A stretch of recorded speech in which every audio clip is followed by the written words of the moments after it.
All right, everyone. You know how the German media represents AfD, Alternative for Deutschland, Alternative for Germany, for those who don't speak their lingo there.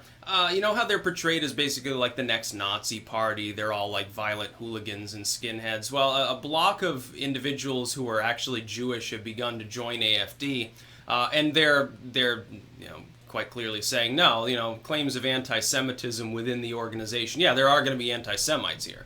There are going to be skinheads, but for the most part, it's not. It's people who are concerned about migration. Here's the thing. The German media is doing exactly what any other corporate or state-sponsored media does, which is, again, it's the same one-dimensionality I've spoken of.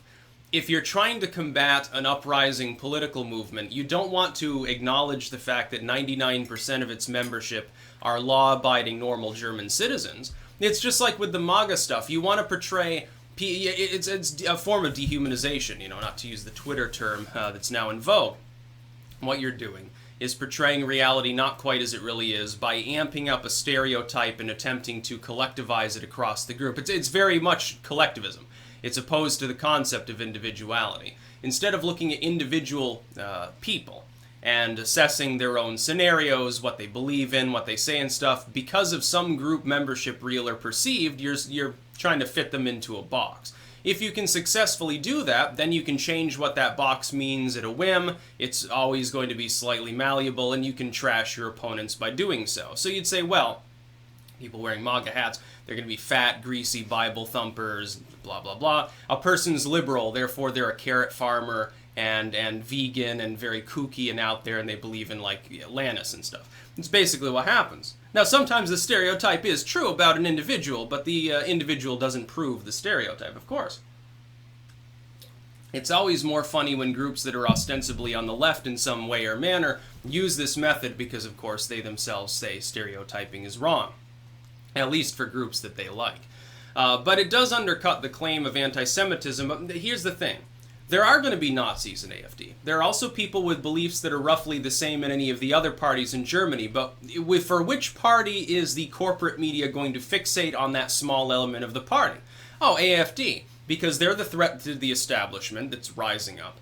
They're the ones that have, like, the open borders policies in mind, so it makes it more easy to aim it at them. Whereas it would be harder to aim it at, like, some socialist movement. They're like, yeah, we love open borders. They might still have some skinhead hooligans or casual racists in their organization, but they're not going to get fixated on. It's not going to become big story. And one AfD card carrier punches a dude for being black. It will be front page news in the German press, probably spread beyond its borders. If the same situation, though, happens and the person is a communist, it's not going to be front page news. It won't even make the second page. It won't even be reported on outside of very, very locally and on page 3 or something like that. It's very funny. It's a propaganda tactic. It's selectively becoming outraged or selectively talking about issues based on what you wish the perception to be. And it's always corporations and the entrenched establishment. Those two groups control virtually all media. Indeed, even independent media after a fashion. You got some YouTuber, they might have millions of fans, but at the end of the day, a corporation decides whether they're able to use the platform and algorithmically manipulates things either for or against them based on what they're saying.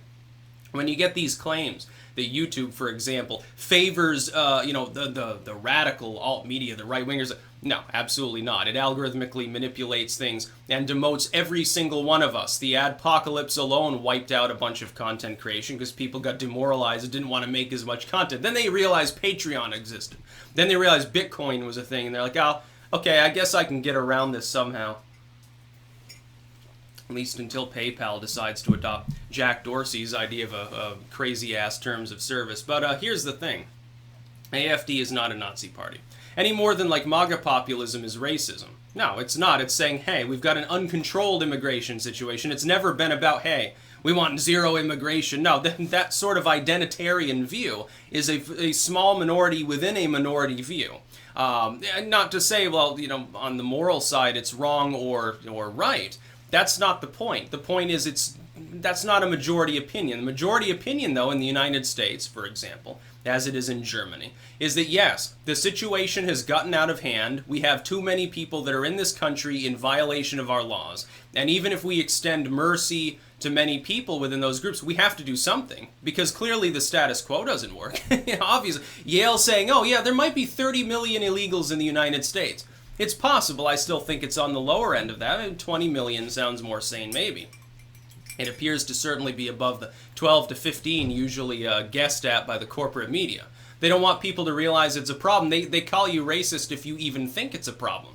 Regardless of what your solution is, just thinking that there is an immigration crisis is enough to get you labeled a Nazi. Now, your solution could be, oh, well, we'll just legalize everyone. Then we don't have a problem.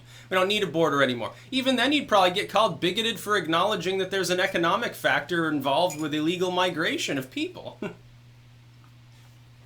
It's way worse in Germany.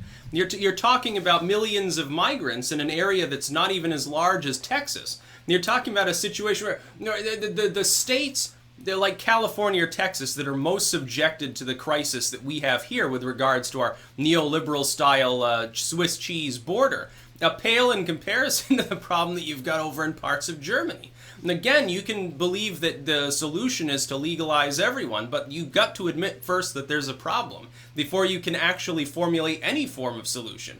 The German establishment, though, puts its head in the sand. Merkel doesn't even want to admit that there's a problem. Because if she admits that there's a problem, regardless of what solution she has in mind, she's fucked. Because it means that the establishment there, including Angela Merkel, created the problem in the first place. By the way, they're not going to be able to out-left the left. They're not going to be able to outright the right, so the establishment, the center, collapses. Just as predicted. It's what's inevitably going to happen. As long as you don't admit that there's a problem, the fringes grow because of the perceived antipathy towards the situation by the establishment. If the establishment does, in all honesty, admit that there's a problem, the establishment gets screwed anyway. In fact, it gets screwed twice as hard, which is why they never admit that there's a problem to begin with and try to browbeat people into thinking that you're a racist if you think there is one. German establishment. What would Angela Merkel do? Is she going to go to the right of AfD and be able to outmaneuver them, or to the left of, the bleeding hearts over there, the Socialist Party? Of course not.